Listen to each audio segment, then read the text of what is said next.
اسلام آباد میں نور مقدم کے بہیمانہ قتل نے ہم سب کے دل دہلا دیے تھے۔ اب ان کو انصاف ملا ہے۔ ان کے مبینہ قاتل ظاہر جعفر کی پھانسی کی سزا برقرار رکھی گئی ہے، لیکن انصاف کے ساتھ ساتھ ہم نور مقدم کو کوئی مشورہ بھی دیتے جا رہے ہیں۔ عدالت میں بھی اور میڈیا میں بھی یہ سوال بار بار اٹھایا گیا کہ آخر نور مقدم ظاہر جعفر کے گھر گئی ہی کیوں تھی۔ 12 گھنٹے ان پر تشدد ہوا، ان کا سر تن سے جدا کیا گیا۔ قانون بھی کہتا ہے اور ہمارے دل بھی کہتے ہیں کہ یہ بہت بڑا ظلم ہے، ہم انصاف لے کے رہیں گے، لیکن ساتھ ساتھ ہم یہ بھی کہتے ہیں کہ آپ ذرا اپنی حرکتیں بھی دیکھیں، اور ساتھ یہ نصیحت بھی کہ اگر کسی نامحرم سے دوستی کرو گے، اس کے ساتھ رہو گے تو یہ انجام بھی ہو سکتا ہے۔ اب نور مقدم قبر سے ہاتھ اٹھا کر یہ تو نہیں کہہ سکتی کہ آپ کے اپنے سرکاری اعداد و شمار کے مطابق پاکستان میں روزانہ کم از کم ایک لڑکی قتل ہوتی ہے، اور اس کو قتل ہونے کے لیے گھر سے باہر بالکل نہیں جانا پڑتا۔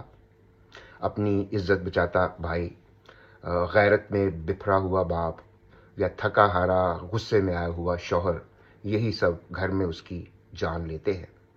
اور بہت سی لڑکیاں اس لیے ماری جاتی ہیں کہ وہ دوستی کرنے سے انکار کر دیتی ہیں۔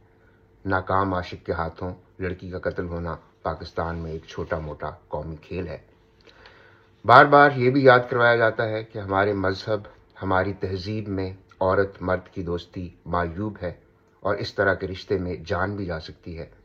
لیکن ہمارا مذہب اور ہماری تہذیب ان امیر کبیر گھرانوں کے بارے میں کیا کہتی ہے کہ جہاں پر ایک لڑکی پر 12 گھنٹے تشدد ہوتا رہے، وہ اپنی جان بچانے کے لیے ایک منزل سے دوسری منزل تک بھاگتی رہے، لیکن گھر اتنا بڑا ہو، سیکیورٹی اتنی ٹائٹ ہو، آس پاس کے لوگ اتنے بے حس اور بے پرواہ ہوں کہ اس کی چیخوں کی آواز کوئی بھی نہ سن سکے۔